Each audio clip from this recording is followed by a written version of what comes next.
Network மார்க்கெட்டிங்கில் வரக்கூடிய நபர்களை எப்படி இன்வைட் பண்ணுறது, இது ரொம்ப ஒரு மிகப்பெரிய கலை. நெட்வொர்க் மார்க்கெட்டிங் பிஸ்னஸுக்கு ஒரு நபரை கூப்பிடணும் அப்படின்னு சொன்னால் அது ஒரு மிகப்பெரிய கலை. அவங்கள எப்படி இன்வைட் பண்ணுறது, எந்த ஒரு இடத்துக்கும் நம்ம எப்பேற்பட்ட இடத்துக்கு நம்ம போவோம். நாம் மதிக்கிற நபர் ஒரு விசேஷம் வச்சுருந்து கூப்பிட்டுருந்தாங்கன்னா அங்கே நம்ம போவோம்.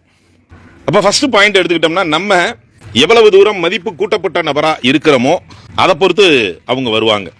ரெண்டாவது முக்கியமான பாயிண்ட் எது அப்படின்னு பார்த்தோம்னா, நம்ம பெத்த பிள்ளையா இருந்தா கூட இன்னைக்கு எனக்கு என்ன கிடைக்கும், ஒரு வேலை செய்யணும்னாலும் சரி, ஒரு இடத்துக்கு வரணும்னாலும் சரி, எனக்கு என்ன கிடைக்கும், எனக்கு என்ன கிடைக்கும், எனக்கு என்ன கிடைக்கும், இதைத்தான் ஒவ்வொரு நபருமே சிந்திப்பாங்க. இது ஒரு பிராட் இண்டஸ்ட்ரி. நெட்வொர்க் மார்க்கெட்டிங்கிறது ஒரு மிகப்பெரிய துறை. இந்த துறையில் கிடைக்கக்கூடிய பெனிஃபிட்ஸ் பார்த்தோம்னா நூற்றுக்கணக்கில் இருக்கு பெனிஃபிட்ஸ். நிறைய ரிலேஷன்ஷிப் கிடைக்கும், நல்ல ஹெல்த் கிடைக்கும், நல்ல நாலேஜ் கிடைக்கும், மணி மேனேஜ்மெண்ட் கிடைக்கும், டாக்ஸ் கட்டுற நபராக மாறி இருப்போம், அக்ரிகல்ச்சரில் ஆர்கானிக்கலாக பண்ணுறதுக்கு எப்படிங்கிற அந்த ஞானம் கிடைக்கும், சின்ன சின்ன டூரு ஜாலி அது கிடைக்கும், நிறைய மக்களை பார்க்கக்கூடிய வாய்ப்பு கிடைக்கும், அவங்களுடைய வாழ்க்கையெல்லாம் எப்படி இருக்கு அப்படின்னு சொல்லி நம்ம தெரிஞ்சுக்கிற வாய்ப்பு கிடைக்கும், நிறைய ஊர்களுக்கு பயணம் பண்ணக்கூடிய வாய்ப்பு கிடைக்கும். இப்படி நூற்றுக்கணக்கான பெனிஃபிட் இருக்கு.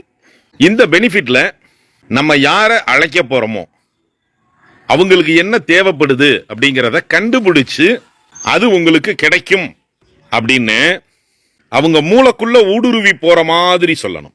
அவங்களுடைய மூளைக்குள்ள ஊடுருவி போற மாதிரி உங்களுக்கு இந்த பெனிஃபிட் கிடைக்கும், நீங்க எதிர்பார்த்து காத்திருந்த ஒரு விஷயம் உங்களுக்கு இங்க கிடைக்கும் அப்படின்னு சொல்லி கூப்பிட்டோம்னா 100% இந்த இன்வைட்டிங் சக்சஸ் ஆகும்.